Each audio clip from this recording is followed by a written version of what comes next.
Terpujilah nama Tuhan yang selalu kami agung-agungkan dan kami puja-puja. Di setiap langkah kami, di setiap nafas kami. Terpujilah namamu Tuhan, kami bersyukur pada sore malam hari ini. Bapa, hari ini kami ingin mendengarkan suara-Mu.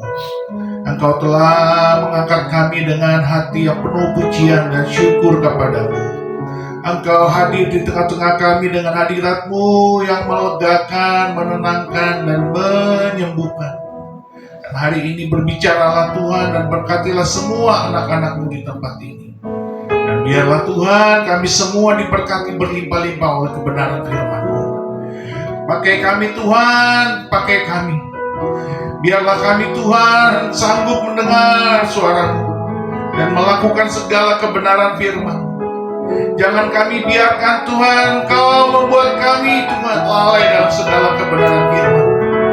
Terpujilah nama Tuhan Yesus, diberkatilah Engkau kekal selama-lamanya.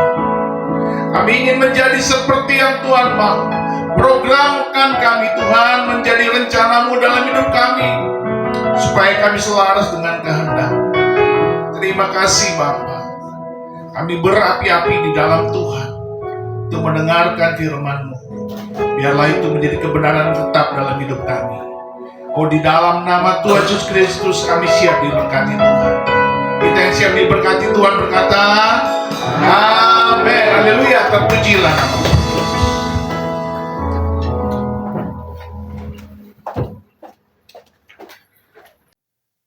Shalom Bapak Ibu sekalian. Puji Tuhan, kita beribadah kembali pada sore malam hari ini. Nah, Bapak Ibu sekalian, kita semua sepakat kalau hidup kita selalu banyak masalah, betul? Kita selalu banyak problema, kita selalu banyak kondisi-kondisi yang tidak mengenakan, tidak menyenangkan, dan tidak menenangkan. Nah, oleh karena itu, hari ini kita akan belajar bagaimana Tuhan itu berbicara kepada kita melalui firman-Nya, melalui kebenarannya. Masalah boleh datang, problema boleh ada, tetapi kita tidak boleh lalai di dalam cara-cara Tuhan mendidik kita untuk hidup di dalam mengatasi masalah-masalah. Mengatasi semua problema kita. Ya. Dan hidup kita mungkin kita katakan masalah kita berat, masalah kita itu cukup membuat kita menjadi lemah, menjadi kita tidak bersemangat, begitu ya. Tetapi Tuhan berkata kepada kita, mari kita buka Alkitab kita di kitab Mazmur. Mazmur 34 berkata demikian, ayat yang ke-16 sampai dengan ke-23. Ya, demikianlah firman Tuhan. Mata Tuhan tertuju kepada orang-orang benar, dan telinganya kepada teriak mereka minta tolong. Wajah Tuhan menentang orang-orang yang berbuat jahat untuk melenyapkan ingatan kepada mereka dari muka bumi. Apabila orang-orang benar itu berseru-seru, maka Tuhan mendengar dan melepaskan mereka dari segala kesesakannya. Tuhan itu dekat kepada orang-orang yang patah hati, dan Ia menyelamatkan orang-orang yang remuk jiwanya. Kemalangan orang benar banyak, tetapi Tuhan melepaskan dia dari semuanya itu. Ia melindungi segala tulangnya, tidak satu pun yang patah. Kemalangan akan mematikan orang fasik, dan siapa yang membenci orang benar akan menanggung hukuman. Tuhan membebaskan jiwa hamba-hambanya, dan semua orang yang berlindung padanya tidak akan menanggung hukuman. Puji Tuhan. Semua ayat ini benar adanya, tetapi seringkali tidak relate dengan kita. Karena apa? Karena kita melihat orang fasik semakin besar, orang fasik semakin kaya, orang fasik semakin sukses. Sementara Tuhan berkata di sini, kemalangan akan mematikan orang fasik, Dan siapa yang membenci orang benar akan menanggung hukuman. Kenyataannya orang benar hidup di dalam kesusahan, kepayahan, kesulitan. Tetapi orang fasik tidak mengalami kemalangan. Oh, gak relate ya Tuhan. Saudara perhatikan. Kemalangan orang benar banyak, tetapi Tuhan melepaskan dia dari semuanya itu. Pertanyaannya begini. Saudara dan saya banyak masalah, banyak problema. Pertanyaannya begini. Kita sudah jadi orang benar belum? Sudah jadi orang benar belum? Ketika Alkitab berkata kemalangan orang benar banyak, tetapi Tuhan melepaskan dia dari semuanya itu, pertanyaannya kita sudah jadi orang benar belum? Pak Pendeta, kita kan sudah dibenarkan. Betul. Kita sudah dibenarkan. Tetapi ketika saudara dan saya sudah dibenarkan oleh kasih Tuhan, oleh anugerah Tuhan, oleh pengampunan Tuhan, dan penebusan oleh darah Kristus itu adalah final dan cukup, tetapi kita tidak bisa terus-menerus hidup dalam dosa. Amin. Tidak bisa anak-anak Tuhan yang sudah ditebus hidup dalam dosa. Haruslah setiap kita menjadi orang. Ketika kita menjadi orang benar, maka ayat itu akan terjadi. Kemalangan orang benar banyak, tetapi Tuhan melepaskan dia dari semuanya. Dari semuanya itu. Ia melindungi segala tulangnya, tidak satu pun yang patah. Jadi tidak ada orang benar yang celaka. Tidak ada orang benar yang musibah. Maka Alkitab akan berkata, kemalangan akan mematikan orang fasik. Jadi orang benar yang hidupnya benar, imannya benar, pengharapannya benar, kasihnya benar, maka dia ada dalam perlindungan Tuhan. Kalau orang Kristen setengah benar, setengah tidak, setengah benar, setengah fasik, dia tidak akan mendapatkan ayat ini. Dia tidak akan mendapatkan ayat ini dalam hidupnya. Ayat ini tidak terjadi dalam hidupnya. Firman Tuhan tidak tergenapi dalam hidupnya. Karena dia setengah benar, setengah fasik. Jadi hati-hati bagi kita di akhir zaman ini. Janganlah kita kompromi. Itu penting. Jangan kompromi. Kalau saudara kompromi, intervensi Tuhan tidak akan pernah terjadi dalam hidup kita. Tuhan ingin membuat mukjizat, Tuhan ingin membuat keajaiban, seperti yang kita nyanyikan tadi. Kita merindukan keajaiban Tuhan. Tetapi intervensi surga tidak akan terjadi kalau kita tidak benar. Ketika Alkitab berkata, mata Tuhan tertuju kepada orang-orang benar. Apakah dikatakan di situ mata Tuhan tertuju kepada orang-orang setengah benar? Tidak. Orang benar dan telinganya kepada teriak mereka minta tolong. Saudara perhatikan. Semalang-malangnya orang benar. Kalau mereka minta tolong, Tuhan gak akan tega membiarkan orang benar itu menderita. Karena orang benar adalah biji mata Tuhan. Pendeta, kok saya susah? Ya, karena pertanyaannya sederhana seperti tadi saya katakan. Anda sudah jadi orang benar belum? Janganlah setengah-setengah, janganlah kompromi. Wajah Tuhan menentang orang-orang berbuat jahat untuk melenyapkan ingatan kepada mereka dari muka bumi. Apabila orang-orang benar itu berseru-seru, maka Tuhan mendengar dan melepaskan mereka dari segala kesesakannya. Itulah sebabnya saudara dan saya, kalau engkau tidak benar, cepat-cepat mengaku dosa. Cepat-cepat bertobat mengaku dosa. Supaya kita dapat pembenaran oleh darah Kristus, dapat pembenaran dalam pengampunan. Cepat-cepatlah bertobat, cepat-cepatlah mengaku dosa. Maka Alkitab berkata, apabila orang-orang benar itu berseru-seru, maka Tuhan mendengar dan melepaskan mereka dari segala kesesakannya. Tuhan itu dekat kepada orang-orang yang patah hati, dan Dia menyelamatkan orang-orang yang remuk jiwanya. Hari-hari ini banyak orang patah hati, banyak orang yang jiwanya remuk, tetapi tetap tidak tertolong karena belum menjadi orang benar. Hanya orang yang di dalam Yesus Kristus, hidupnya telah ditebus oleh darah Yesus dan sudah mendapatkan pengampunan, ada kasih karunia dalam dia, dan dia hidupnya selaras dengan kehendak Allah, selaras dengan firman Allah, selaras dengan sabda Tuhan. Dialah orang benar.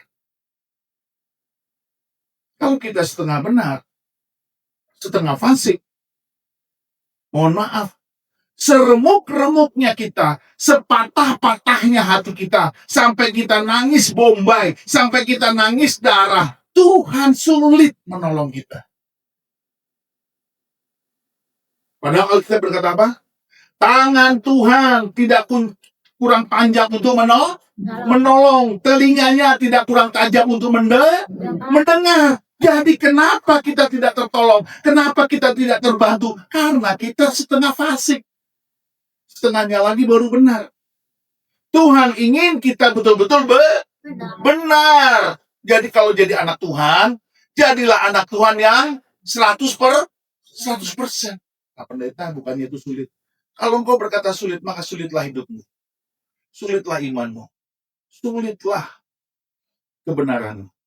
Tetapi kalau engkau percaya dan aminkan itu semua, maka engkau akan ditolong Tuhan, dibantu Tuhan. Bagaimana seharusnya engkau menjadi 100% orang benar. Betul tidak? Sekarang ini zaman kompromi. Semua iblis ingin semuanya masuk ke dalam kompromi. Supaya apa? Supaya tidak benar. Supaya apa? Sebagian orang-orang yang telah ditebus Tuhan menjadi fasik. Ya, berbuat dosa dikit lah. Pacaran nggak kurus-kurus lah. Nanti setelah menikah baru menyesal. Kenapa begitu? Karena pada saat pacaran tidak benar. Tidak didukung oleh doa. Tidak didukung oleh syafaat. Ini benar nggak jodoh kita? Ini benar nggak pasangan kita? Kalau dia bertobat, dia mendapatkan pasangan yang tidak dia doakan. Seharusnya setelah dia diberkati di gereja, kalau dia bertobat, dia segera berdoa supaya mereka berdua menjadi pasangan yang benar. Jadi Tuhan akan membalikkan kondisi malang, kondisi musibah, kondisi problema menjadi terberkati. Banyak nggak keluarga-keluarga yang pada saat menikah di gereja sebelumnya tanpa doa? Banyak pasangan yang nggak berdoa. Tetapi ketika bertobat, mendengarkan khotbah setiap hari atau setiap minggu di gereja, maka pasangan yang tidak berdoa pada saat mereka menikah, mereka akan bertobat, kedua-duanya menjadi orang benar. Maka selamatlah perkawinannya, selamatlah pernikahannya. Siap untuk menjadi orang benar? Amin. Tuhan sebenarnya memberikan sebuah problema atau banyak problema itu untuk menarik kita menjadi orang benar. Kalau saudara ini tidak diberikan problema, maka kita menjadi orang fasik yang tidak menghargai keselamatan kita itu, yang telah ditebus oleh darah Yesus yang mahal. Kita tidak mengerjakan keselamatan kita dengan takut dan gentar. Makanya Tuhan izinkan itu problema, masalah, supaya menjadi orang benar. Jadi tidak ada lagi komplain, Pak Pendeta, saya banyak masalah, bukankah saya sudah rajin ke gereja, saya sudah rajin ibadah, bahkan saya melayani Tuhan. Tunggu dulu. Apakah hidupmu kompromi? Kalau engkau tidak kompromi, engkau orang benar. Tapi kalau engkau kompromi, bertobatlah. Maka hidupmu akan dibenarkan oleh Tuhan. Karena Tuhan bilang apa? Kasihnya itu selalu tersedia buat kita. Apabila kita mengaku dosa kita, maka dia adalah setia dan adil. Dia akan mengampuni dosa kita dan menyucikan kita. Bukan hanya mengampuni loh, tapi menyucikan. Orang sulit hidup suci, tetapi Tuhan sanggup membuat kita hidup suci. Amin. Problem kita apa sih di dunia ini? Rata-rata hari-hari ini problem kita, masalah kita adalah masalah cuan, masalah duit. Mari kita lihat. Yuk, buka di kitab Kejadian. Kitab Kejadian 31 ayat 4 sampai dengan ayat yang ke-13 lah. Ya. Demikianlah firman Tuhan. Sesudah itu Yakub menyuruh memanggil Rahel dan Lea untuk datang ke padang ke tempat kambing dombanya. Lalu ia berkata kepada mereka, telah kulihat dari muka ayahmu bahwa ia tidak lagi seperti yang sudah-sudah kepadaku. Tetapi Allah ayahku menyertai aku. Lihat itu. Allah ayahku menyertai aku. Orang benar selalu disertai. Itu dia. Jadi kalau kita baca Alkitab, lalu kita melihat, kok bisa ya Yakub disertai Tuhan? Bukankah dia telah menipu Esau? Dengar baik-baik, Bapak Ibu sekalian. Dia menipu Esau dan menipu bapaknya Ishak. Tetapi dia sudah menerima hukumannya. Dan inilah yang terjadi. Inilah ayat ini. 7 tahun dia untuk mendapatkan Lea. Dan 7 tahun lagi dia mendapatkan Rahel. Jadi berapa tahun? 14 tahun. Nah, dengar ayat ini. Telah kulihat dari muka ayahmu bahwa ia tidak lagi seperti yang sudah-sudah kepada. Tetapi Allah ayahku menyertai aku. Juga kamu sendiri tahu bahwa aku telah bekerja sekuat-kuatku pada ayah. Engkau lihat? 14 tahun dia menderita, mendapatkan Lea 7 tahun, ditambah 7 tahun mendapatkan Rahel, dia bekerja sekuat-kuatnya. Adakah engkau 14 tahun kerja jujur, kerja hebat, kerja cerdas, kerja smart, engkau ngomel? Kenapa Pak Pendeta ngomel? Lihat ayat ini.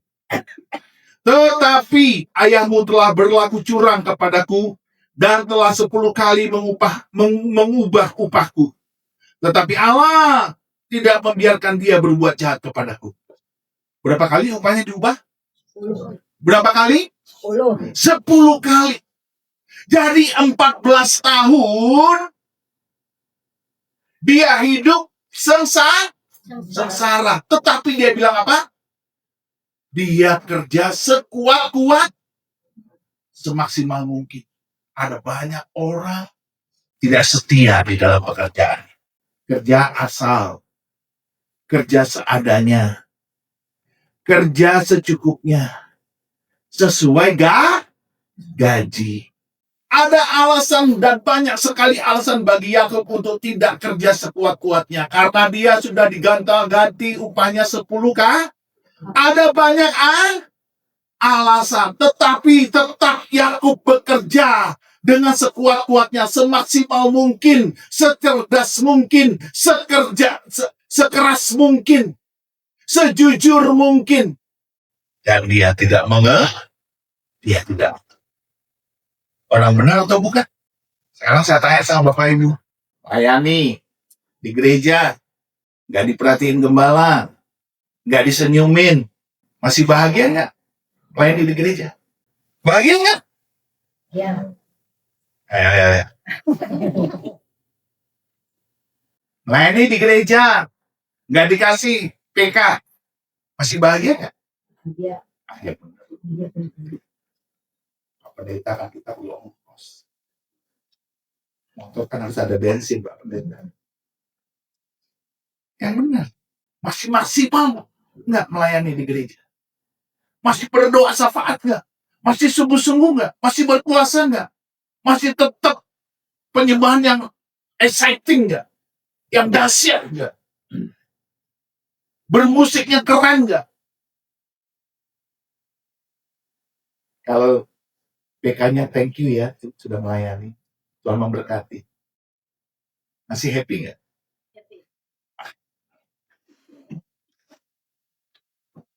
Saya yang belum pernah melakukan itu, makanya saya tidak yakin. Kalau saya melakukan itu kepada kalian sebulan aja, jangan-jangan kalian akan bilang ini, Pak Pendeta kok gitu ya? Kita nggak dikasih PK nih, udah 4 kali. Tapi ngomong dalam hati. Karena nggak berani ngomong sama gembala.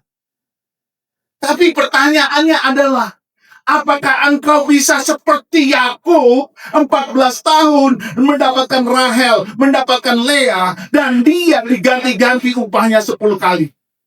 Dan dia berkata, aku bekerja sekuat-kuatku. Maka Alkitab berkata, Allah menyertai karena dia orang benar.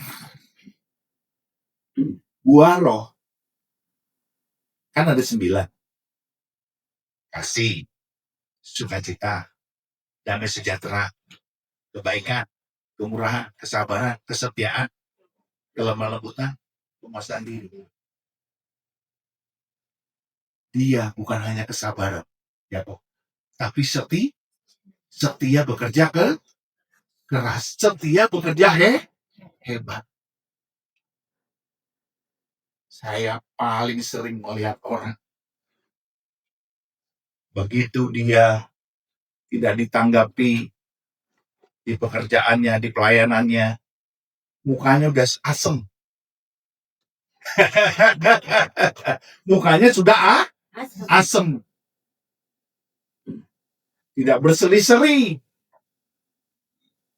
Tidak senyum. Tidak bahagia. Karena bukan orang benar. Karena hatinya penuh dengan keluh kesah. Nggak ngomong tapi terlihat dari air muka. Itu. Inilah tipe orang-orang akhir zaman yang tidak setia dengan imannya, yang tidak setia dengan perilakunya, yang tidak setia dengan kesabarannya, tidak setia dengan kerja kerasnya, tidak setia dengan kejujurannya. Sementara Yakub berkata apa? Juga kamu sendiri tahu bahwa aku telah bekerja sekuat-kuatku pada ayahmu. Tetapi ayahmu telah berlaku curang kepadaku dan telah 10 kali mengubah upahku. Tetapi Allah tidak membiarkan dia berbuat jahat kepadaku. Keren gak? Kalau Bapak di surga menyertai kita. Saya tarik nafas dan gitu karena udah jarang banget saya bertemu dengan orang yang setia di dalam kejujuran walaupun dicurangi. Setia di dalam kebenaran walaupun dicurangi. Walaupun dikerjai. Kenapa gereja-gereja banyak gonjang-ganjing? Karena banyak hamba-hambanya nggak setia. Setia bagaimana, Pak? Saya datang kok pelayanan, saya datang kok ke gereja. Setia di dalam memberikan yang sekuat-kuatnya, semaksimal mungkin, di dalam pelayananmu, di dalam doamu, di dalam perhatianmu, di dalam senyummu, di dalam siapamu, di dalam shalommu, di dalam haleluyamu.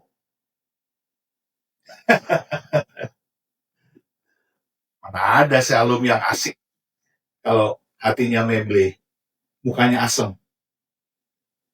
Betul? Shalom yang asik gimana? Karena ditanya begitu. Tapi coba nanti temu saya di mana gitu. Shalomnya gimana? Kan gitu. Haleluyanya gimana? Sama di kantor juga begitu. Apabila ia berkata, yang berbintik-bintiklah akan menjadi upahmu, maka segala kambing domba itu beroleh anak yang berbintik-bintik. Dan apabila ia berkata, yang bercoreng-corenglah akan menjadi upahmu, maka segala kambing domba itu beroleh anak yang bercoreng-coreng. Demikianlah Allah mengambil ternak ayahmu dan memberikannya kepadaku. Pada suatu kali pada masa kambing domba itu suka berkelamin, maka aku bermimpi dan melihat bahwa jantan-jantan yang menjantani kambing domba itu bercoreng-coreng, berbintik-bintik dan berbelang-belang. Dan malaikat Allah berfirman kepadaku dalam mimpi itu, Yakub, jawabku, ya Tuhan. Lalu ia berfirman, angkatlah mukamu dan lihatlah bahwa segala jantan yang menjantani kambing domba itu bercoreng-coreng, berbintik-bintik dan berbelang-belang. Sebab telah kulihat semua yang telah dilakukan oleh Laban itu kepadamu. Akulah Allah yang di Betel itu, di mana engkau mengurapi tugu dan di mana engkau bernazar kepadaku. Maka sekarang bersiaplah engkau, pergilah dari negeri ini dan pulanglah ke negeri sanak saudaramu. Jadi ketika ditemukan oleh Tuhan bahwa Yakub setia di dalam kejujuran, setia di dalam kerja keras, setia di dalam integritas, setia di dalam tanggung jawab. Lalu tiba-tiba Tuhan melakukan apa? Intervensi. Tuhan datang dalam mimpi. Dan Tuhan bilang apa? Bikinlah kambing domba coreng-coreng supaya itu menjadi milik. Jadi dia mendapatkan inspirasi, memberikan dahan yang telah dia kupas-kupas itu berbelang-belang, berbintik-bintik, bercoreng-moreng, itu dari malaikat tuh. Saat Tuhan melakukan intervensi untuk menolong dia, intervensi untuk membuat mukjizat, keajaiban. Kapan kau akan dibela Tuhan? Ketika kau menjadi orang benar, yang hatimu hancur, jiwamu remuk, tetapi engkau orang benar. Kalau engkau kompromi, setengah benar, setengah fasik, mohon maaf, engkau tidak disertai tidak disertai Tuhan. Walaupun engkau menangis Bombay, menangis siang dan malam, kejar-kejar minta pertolongan Tuhan, engkau stres, depresi, berkali-kali, engkau tidak akan pernah ditolong Tuhan karena engkau belum menjadi orang benar. Segera bertobat dan minta Tetapi kita bertemu dengan Yakub hari ini, dia punya integritas. Di dunia ini, ya, yang paling penting adalah bekerja untuk mendapatkan cuan. Lah kalau dia bekerja 14 tahun dapatkan Rahel dan Lea. Lea dulu baru Rahel, lalu dia mau tahun ke 20, itu udah 6 tahun kemudian. Dia masih miskin. Dia ngomong sama istrinya. Aku melihat bapakmu sudah asem mukanya padaku. Aku merasa bapakmu sudah tidak benar di hadapanku. Sudah tidak ada kasihnya. Ketika Yakub curhat kepada istrinya, sesungguhnya Yakub itu ngomongnya keras kepada siapa? Ketika Yakub bicara, curhat sama istri-istrinya tentang ketidakjujuran ayahnya, ketidakbenaran ayahnya, dia sesungguhnya sedang curhat kepada siapa? No, dia bicara secara tersirat kepada Tuhan. Dia ngomong ke istrinya, dia sedang ngomong kepada Tuhan. Tuhan, kau dengar keluhanku. Aku bicara kepada istri. Ngerti gak maksud saya? Ini dalam banget. Orang benar yang tidak selalu mengaitkan Tuhan, tetapi dia tetap hidup benar. Sesungguhnya dia sedang diperhatikan Tuhan. Karena mata Tuhan memandang kepada orang, memperhatikan kepada orang benar. Dan ketika Tuhan di surga melihat orang benar itu curhat tentang ketidakbenaran kepada istri yang dikasihinya, Tuhan tersentuh nggak? Tahu nggak? Ini penting saudara dapat. Seringkali saya tuh sedang frustrasi. Saya cuma ngomong sama istri saya. Begini. Sebenarnya saya tuh sedang ngomong sama Tuhan. Kau dengar.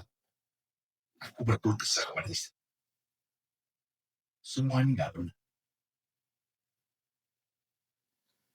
Dia tahu. Dia mata. Jadi saudara, hidup kita ini akan menjadi benar kalau kita orang benar. Gitu loh. Gara-gara Yakub, maka ayahnya, mertuanya, Laban, menjadi kaya. Kita lihat ya, Kejadian 30, ayat 26, ayat 25 sampai dengan ayat 33 ya. Demikianlah firman Tuhan. Setelah Rahel melahirkan Yusuf, berkatalah Yakub kepada Laban, izinkanlah aku pergi supaya aku pulang ke tempat kelahiranku dan ke negeriku. Berikanlah istri-istriku dan anak-anakku yang menjadi upahku selama aku bekerja padamu, supaya aku pulang, sebab engkau tahu betapa keras aku bekerja padamu. Tetapi Laban berkata kepadanya, sekiranya aku mendapat kasihmu, telah nyata kepadaku bahwa Tuhan memberkati aku karena engkau. Jadi Laban mengakui bahwa dia diberkati Tuhan karena Yakub bekerja padanya.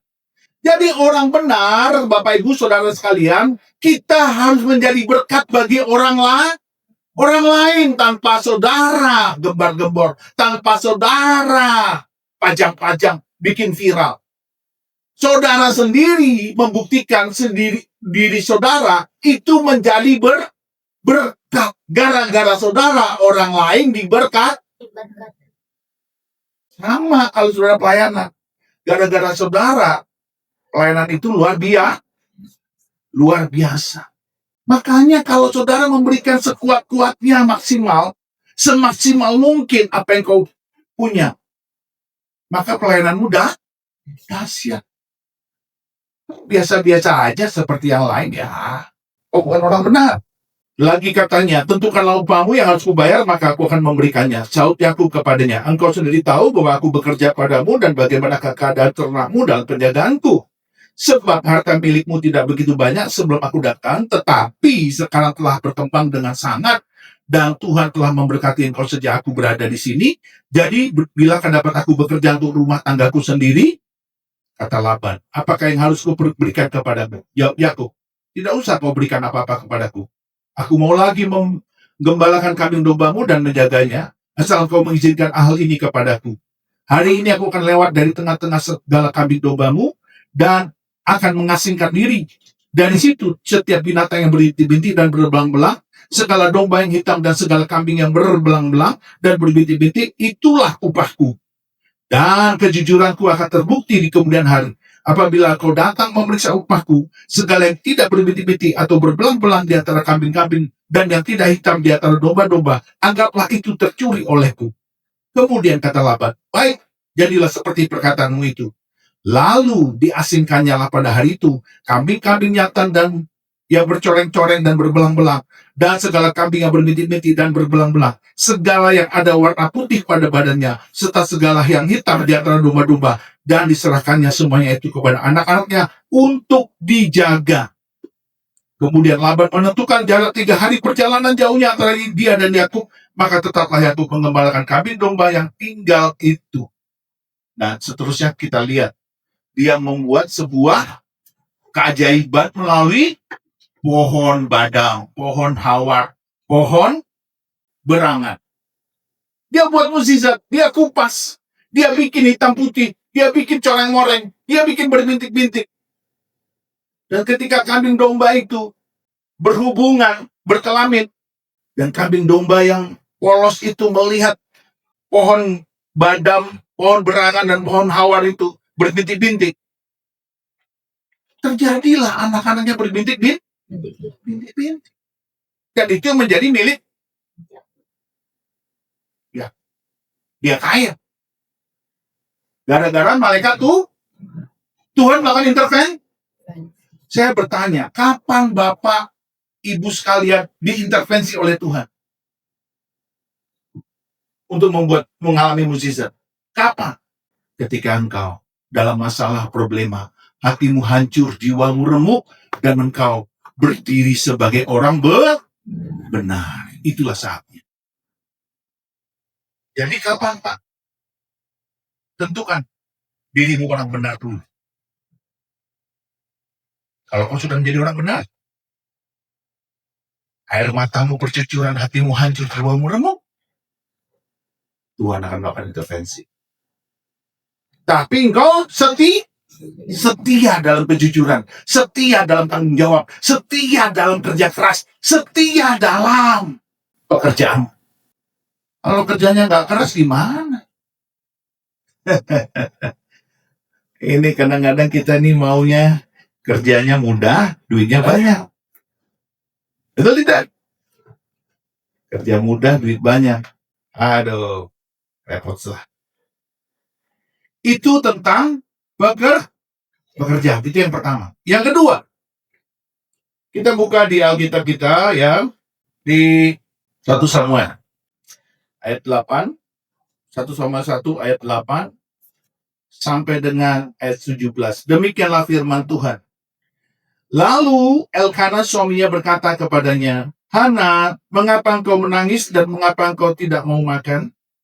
Mengapa hatimu sedih? Bukankah aku lebih berharga bagimu daripada 10 anak laki-laki? Pada suatu kali setelah mereka habis makan dan minum di Silo, berdirilah Hana sedang Imam Eli duduk di kursi dekat tiang pintu bait suci Tuhan. Dan dengan hati pedih ia berdoa kepada Tuhan sambil menangis terseduh-seduh. Hatinya hancur, jiwanya remuk.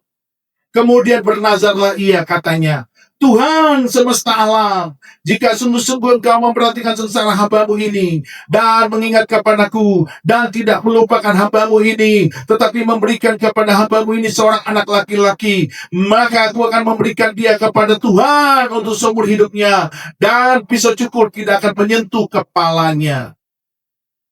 Ketika perempuan itu terus-menerus berdoa di hadapan Tuhan, maka Eli mengamati mulut perempuan itu. Jadi Hana datang berdoa ke rumah Tuhan, dan dia bernazar.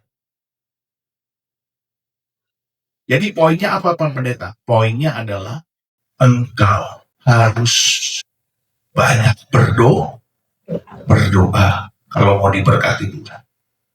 Tadi Yakub diberkati Tuhan karena bekerja. Bekerja bagaimana? Bekerja sekuat-kuatnya, menjadi orang jujur. Amin. Nah sekarang Hana, saudara lihat ya, Yakub miskin, betul tidak? Sekarang Hana mandul, tidak punya. Bagi orang Israel, kalau seorang ibu nggak punya anak, itu aib. Aib, malu sekali, sangat malu. Maka nggak heran Penina, madunya, itu menggocok dia, menganiaya dia. Tetapi perhatikan, dia banyak berdoa. Coba kita lihat ayat yang ke-7. Demikianlah terjadi dari tahun ke tahun, setiap kali Hana pergi ke rumah. Jadi Hana selalu tiap tahun pergi ke rumah Tuhan. Banyak berdoa kalau kamu mau diberkati. Dan dia menambahkan doanya itu dengan nazar. Jadi kalau Bapak Ibu ingin doanya itu makbul, hebat, tambahkan nazar di dalamnya. Tapi kalau engkau pun berdoa dan bernazar, tapi kau bukan orang benar, bisa nggak terkabul? Oi, bertobat dulu, oi. Bertobat dulu untuk menjadi orang benar. Tidak mungkin engkau bisa menjadi orang benar kalau engkau tidak bertobat. Ketika perempuan itu terus-menerus berdoa di hadapan Tuhan, maka Eli mengamati mulut perempuan itu. Dan karena Hana berkata-kata dalam hatinya dan hanya bibirnya saja bergerak-gerak, tetapi suaranya tidak kedengaran, maka Eli menyangka perempuan itu mabuk. Lalu kata Eli kepadanya, berapa lama lagi engkau berlaku sebagai orang mabuk? Lepaskanlah dirimu daripada mabukmu. Tetapi Hana menjawab, bukan tuanku, aku seorang perempuan yang sangat bersusah hati. Anggur ataupun minuman yang memabukkan tidak aku minum, melainkan aku mencurahkan isi hatiku di hadapan Tuhan. Janganlah anggap hamba-Mu ini seorang perempuan dursila, sebab karena besarnya cemas dan sakit hati aku berbicara demikian lama. Jawab Eli, pergilah dengan selamat dan Allah Israel akan memberikan kepadamu apa yang kau minta daripadanya. Saudara lihat, Imam Eli bukan imam yang benar, betul? Imam Eli bukan orang benar, tetapi Tuhan tidak melihat imam ini. Tuhan tidak melihat Imam Eli. Tuhan melihat siapa? Hana sebagai orang benar. Ingat tadi di Mazmur 34, betul? Mata Tuhan memandang, memperhatikan orang benar. Jadi Tuhan tidak melihat kepada Imam Eli. Yang dia lihat adalah Hana yang hatinya hancur, jiwanya remuk. Dan dia berdoa meminta seorang anak pria, anak laki-laki. Dia tidak menyerah walaupun dia mandul. Sama seperti Yakub, dia miskin tapi dia tidak menyerah. Hana tetap mengerjakan. Dia berdoa, dia setia dengan doanya. Kalau tadi Yakub setia dengan tanggung jawabnya, setia dengan kejujurannya, setia dengan kebenarannya, maka Hana setia dengan doanya, setia dengan nazarnya. Betul tidak? Kita lihat apa yang terjadi. Sesudah itu berkatalah perempuan itu, biarlah hambamu ini mendapat belas kasihan daripadamu. Lalu keluarlah perempuan itu, ia mau makan dan mukanya tidak muram lagi. Saudara lihat, orang yang berdoa dan merasakan bahwa Tuhan menjawab doanya, belum dijawab pun, dia sudah merasakan sejahtera. Maka mukanya tidak muram lah. Itu keren banget Bapak Ibu. Itulah yang dibilang di Markus 11 itu. Apa saja yang kau minta dan doakan, percayalah bahwa engkau sudah menerimanya. Ini yang terjadi dengan Hana. Mukanya tidak asem.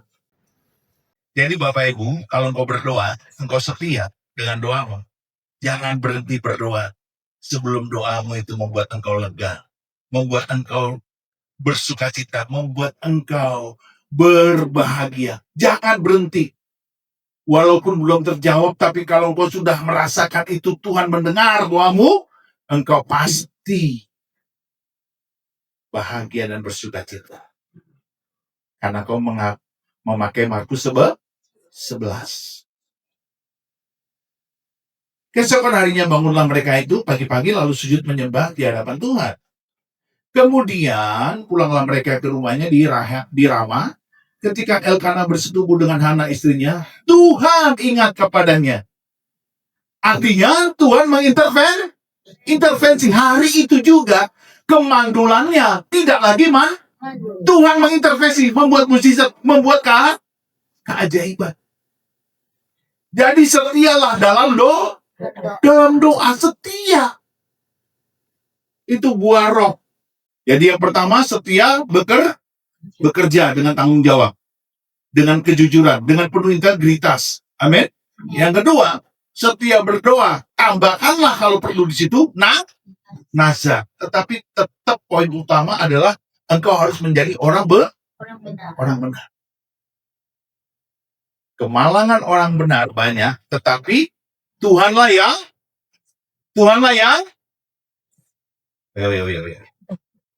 baru tadi dibahas di Mazmur 34. Sekarang kita lihat, coba kita buka di Yesaya 43 ayat 26. Demikianlah firman Tuhan. Ingatkanlah aku, marilah kita berperkara. Kemukakanlah segala sesuatu supaya engkau nyata benar. Jadi kalau Bapak Ibu sedang mengalami kepedihan, hati hancur, jiwa remuk, datang kepada Tuhan, melakukan perhitungan kepada Tuhan. Tuhan, kenapa engkau tidak memberkati aku? Kenapa engkau tidak membebaskan aku? Kenapa engkau tidak membuat aku diperkaya? Mari kita berhitung dengan Tuhan. Berani nggak? Hanya orang benar yang berani. Kalau orang berdosa berani itu namanya kurang ajar. Jadi jangan coba-coba engkau berdosa, setengah fasik, setengah benar, lalu mencoba ayat ini. Yesaya 43 ayat 26 ini. Jangan coba-coba. Jangan saya bilang. Tapi kalau pun engkau berani, pasti Tuhan akan bilang, bertobat dulu.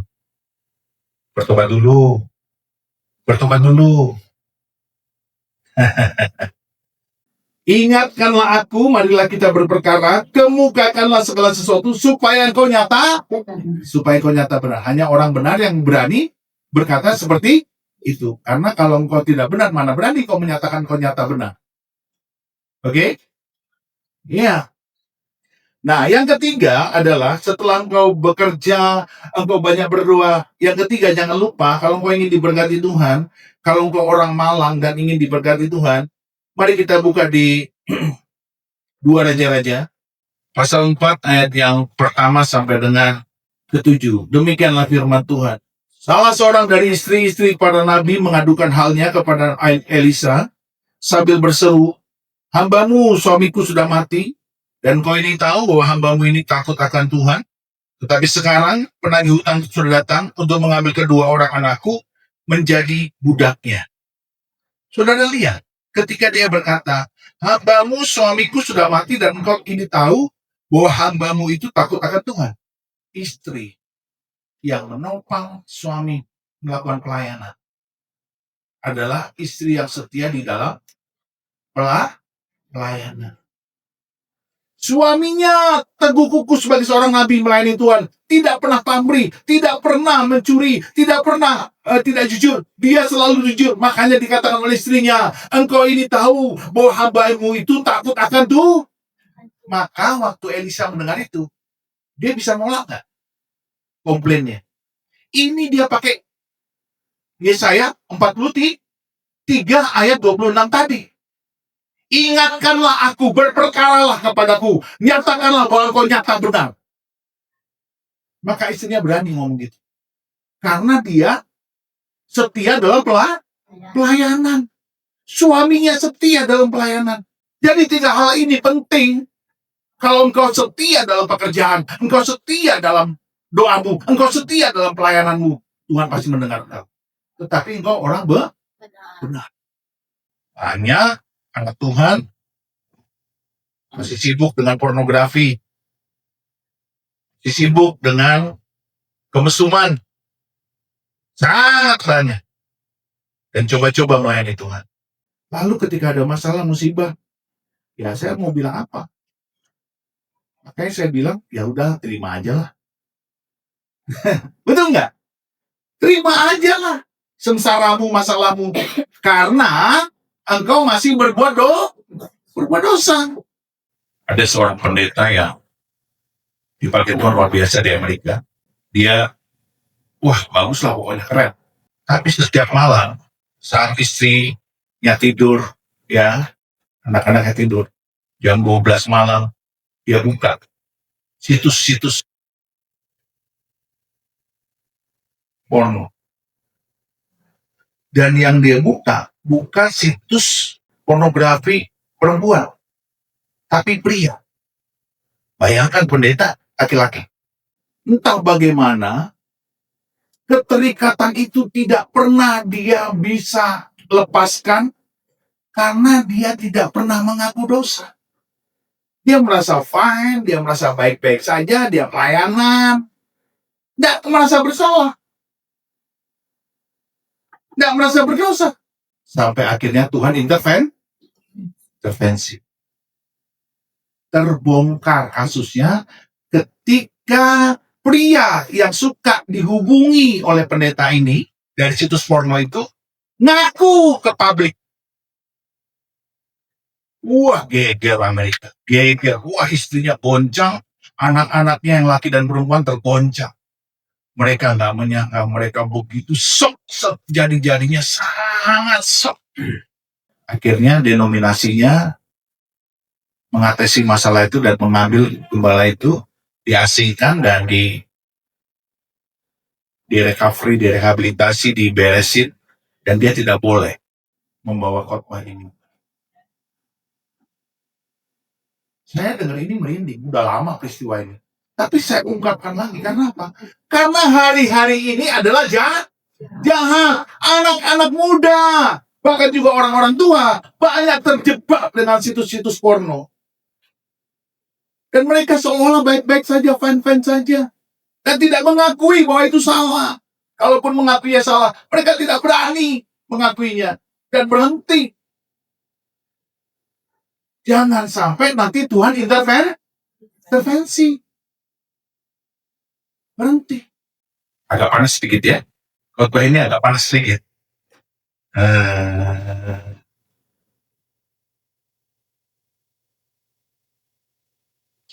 Ada lagi. Saya nggak mau sebut ya. Nanti berbahaya. Nama pendetanya saya nggak sebut. Anak muda, pendetaan muda. Saya termasuk ngefans sama pendeta ini. Wah, dia menceritakan seluruh sejarah hamba Tuhan yang hebat-hebat, luar biasa dipakai Tuhan. Dari zaman dulu sampai sekarang dengan mukjizat-mukjizatnya, dengan pelayan-pelayanannya. Itu bukunya berseri-seri dan saya beli. Saya jadi tahu nih, pendeta ini dipakai Tuhan di bidang apa. Oh, dahsyat gitu, pelayanannya hebat-hebat. Dia yang menulis, dia mencatat sejarahnya. Waktu itu masih muda, sama-sama lah umurnya dengan saya pada saat itu masih muda. Pendeta muda. Bukunya sangat bestseller. Anak-anak muda itu zaman saya itu senang sekali beli buku itu dan membacanya. Karena itu sejarah iman dari hamba-hamba Tuhan luar biasa. Di Amerika, di Inggris, di dunia lah ada sejarahnya. Dia yang tulis nih, pendeta muda itu.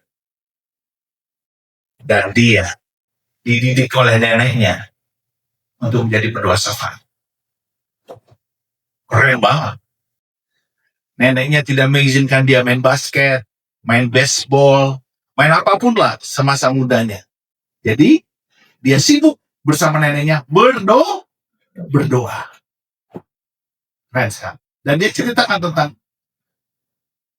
legacy neneknya kepada dia dan imannya bertumbuh karena neneknya. Tapi saudara tahu, dia tidak berhubungan dengan wanita. Sama sekali tidak. Keren nggak? Keren. Kemana-mana tidak ada wanita. Dia punya sekretaris pria. Di situ dia terjadilah hubungan LGBT. Wah, itu susah merecovery-nya. Siapa yang bikin jatuh? Kita bisa bilang sekretarisnya. Kita bisa bilang dia juga. Tapi itu adalah pekerjaan iblis. Kalau tidak ada pertobatan, Anda akan sulit menjadi orang benar. Sejak itu saya nggak lagi beli buku-bukunya. Memang akhirnya saya udah nggak terkesan sama dia. Tapi itu saya renung-renung, saya pelajari, saya renung-renung, saya ya inilah sebagai hamba Tuhan itu tantangannya berat. Tapi saudara, kita perlu rendah hati. Kalau masih sombong, masih kepala batu, keras kepala, nggak mau mengaku dosa, ya tetap aja Anda tidak akan menjadi orang benar. Kemurahan Tuhan sudah terlalu banyak dan tidak terhingga. Tapi tetap kita harus rendah hati. Kalau sombong, kepala batu, keras kepala, nggak beli Anda baik-baik saja, Anda akan terjebak dipakai nah itu. Jadi saya tuh kalau menjadi hamba Tuhan, dulu memang mau gebu-gebu ini. Ternyata setelah saya perjalanan bertahun-tahun bersama Tuhan, akhirnya cuma satu.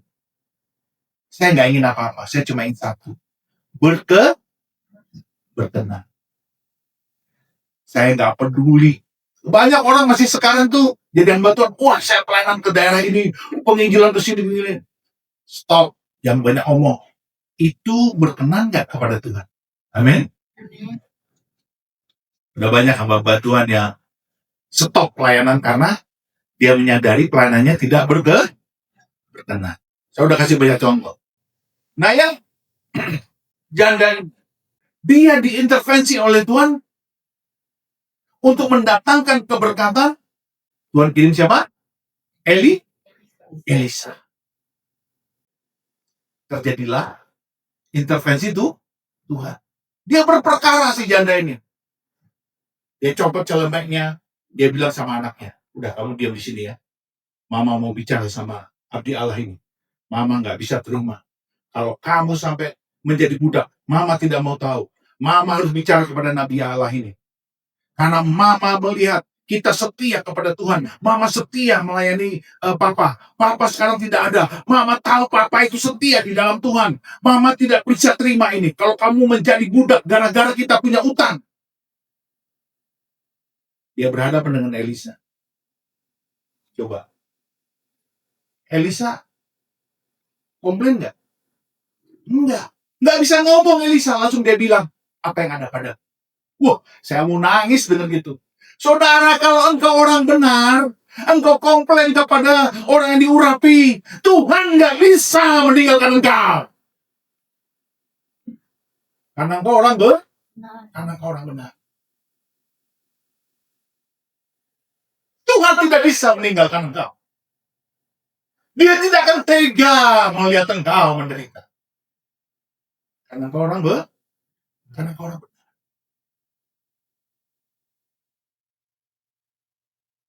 Langsung Elisa dengan penuh hormat, apa yang ada pada? Dia jujur, kami nggak punya apa-apa, cuma ada minyak di guli-guli. Ya udah, cukup, ambil tempayan, minta sama tetangga. Tuanglah itu, jangan terlalu sedikit, bikin yang banyak, tutup pintu. Ya. Karena dia sedang patah hati dan jiwanya si mama ini sedang hancur hatinya. Kesetiaannya melayani suaminya, setia di dalam pekerjaan Tuhan. Dia membuat suaminya itu sukses dalam pelayanan sampai dia miskin dan punya utang. Dia nggak peduli, tapi dia marah dan dia mau ngomong sama Tuhan, aku nggak rela anakku jadi budak.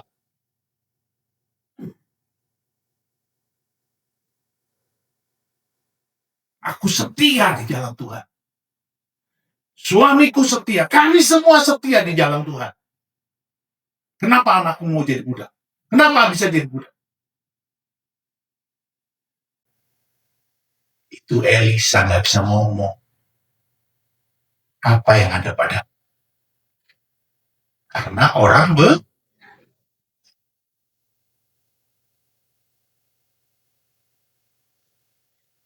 Pergilah perempuan itu daripadanya, ditutupnya lap itu sesudah ia dan anak-anaknya masuk, dan anak-anaknya mendekatkan bejana-bejana kepadanya, sedang ia terus menuang. Ketika bejana-bejana itu sudah penuh, berkatalah perempuan itu kepada anaknya, dekalkanlah kepadaku sebuah bejana lagi. Tetapi jawabnya kepada ibunya, tidak ada lagi bejana. Lalu berhentilah minyak itu intervensi Tuhan sesuai dengan kemampuan kita. Betul? Iya. Jadi Tuhan tahu di mana batas kita punya kekuatan. Dan dia melihat kita tidak akan pernah tersia-sia. Amin. Ini penting.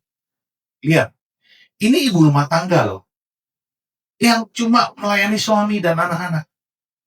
Tiba-tiba Elisa bilang begini. Kemudian pergilah perempuan itu memberitahukan kepada abdi Allah itu. Dan orang ini berkata, pergilah jualan minyak itu. Bayarlah hutangmu dan hiduplah dari lebihnya. Engkau serta anak-anak. Coba. Dia rubah, ya ketika Tuhan mengintervensi. Dia rubah ibu rumah tangga menjadi penjual Wah. Bisnis. Sesuatu hal yang sulit. Tapi kalau Tuhan sudah intervensi, apa yang tidak mungkin? Saudara ngerti maksud saya? Banyak ibu-ibu rumah tangga, kalau lagi kepepet, keluar semua ide-idenya. Mau ide gila, mau setengah gila, mau... Ya pokoknya gila-gila. Karena sudah kepepet. Kalau dia orang benar, itu pasti Tuhan berikan intervensi. Dan inilah yang terjadi. Ibu rumah tangga, jualan minyak.